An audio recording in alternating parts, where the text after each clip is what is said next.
Hello everyone, I am Vaishnavi and I am going to explain about the chapter light reflection. In that I am going to explain about spherical mirrors.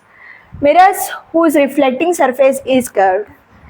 जो mirror होता है उसका surface जो होता है हमेशा curved होता है, तो उसे हम स्पेरिकल मिरर्स कहते हैं.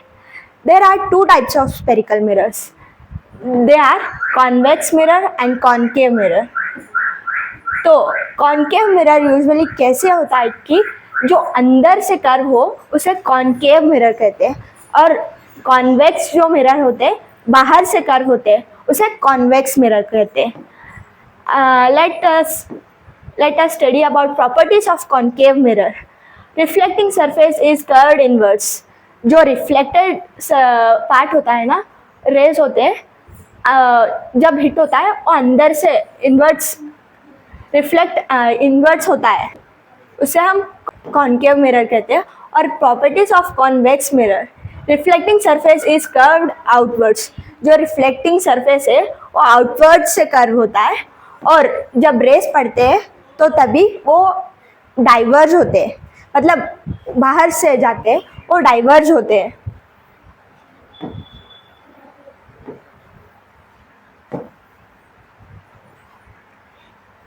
इधर इमेज भी है, एक कॉन्केव मिरर है. अभी रेस आ रहे हैं और आके सारे हिट होके फोकस से निकल रहे हैं, एट द पॉइंट फोकस से मिल रहे हैं. वही कॉन्वेक्स मिरर में सब रेस हिट होके डाइवर्ज हो रहे हैं.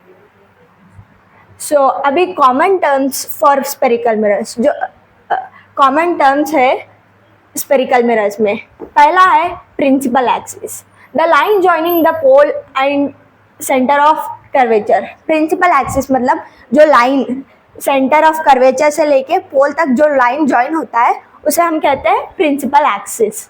पोल, the centre of the spherical mirrors.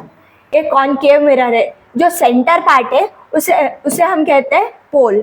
Centre of curvature, the centre of the hollow glass sphere of which the mirror was a part.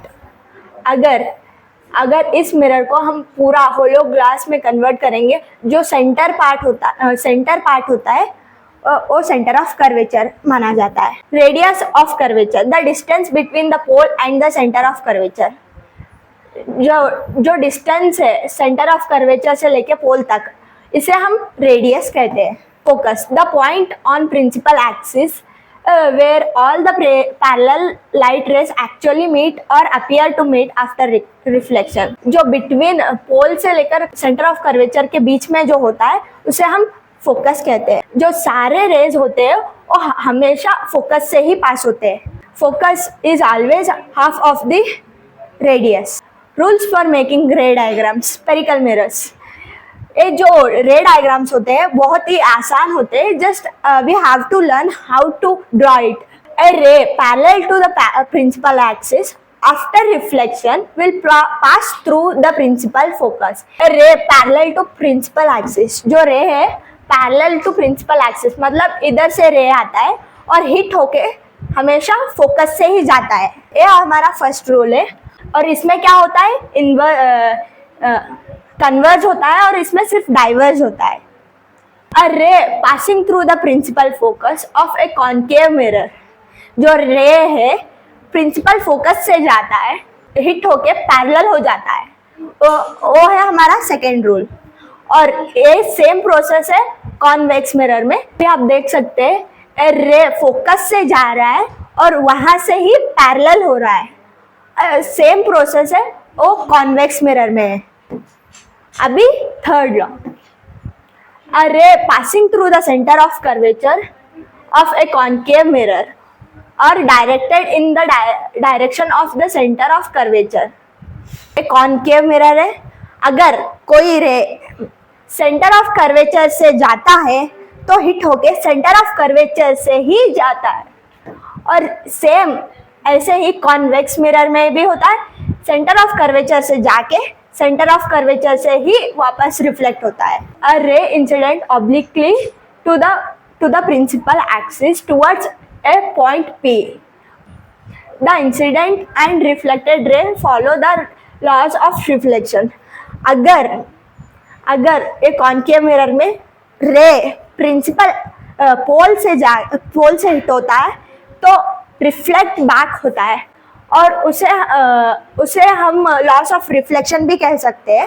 यहाँ पे आप देख सकते हो, ना ही उसके ऊपर सेंटर ऑफ कर्वेचर से आया है, ना ही फोकस से आया है, डायरेक्टली पोल पॉइंट को लग रहा है, पोल पॉइंट से ही लॉ ऑफ रिफ्लेक्शन के थ्रू वापस उसी डायरेक्शन में जाता है। यहाँ पे आप देख सकते हो ना ये सेंटर ऑफ कर्वेचर से नहीं जा रहा, फोकस से भी नहीं जा रहा, पोल से जाकर रिफ्लेक्ट बैक हो रहा है। और सेम प्रोसेस कॉन्वेक्स मिरर में भी होता है, पोल को हिट होकर रिफ्लेक्ट होता है और इस प्रोसेस को हम लॉस ऑफ रिफ्लेक्शन भी कह सकते हैं। थैंक यू गाइस, आगे का पार्ट हमारे नेक्स्ट वीडियो में कंटिन्यू हो जाएगा।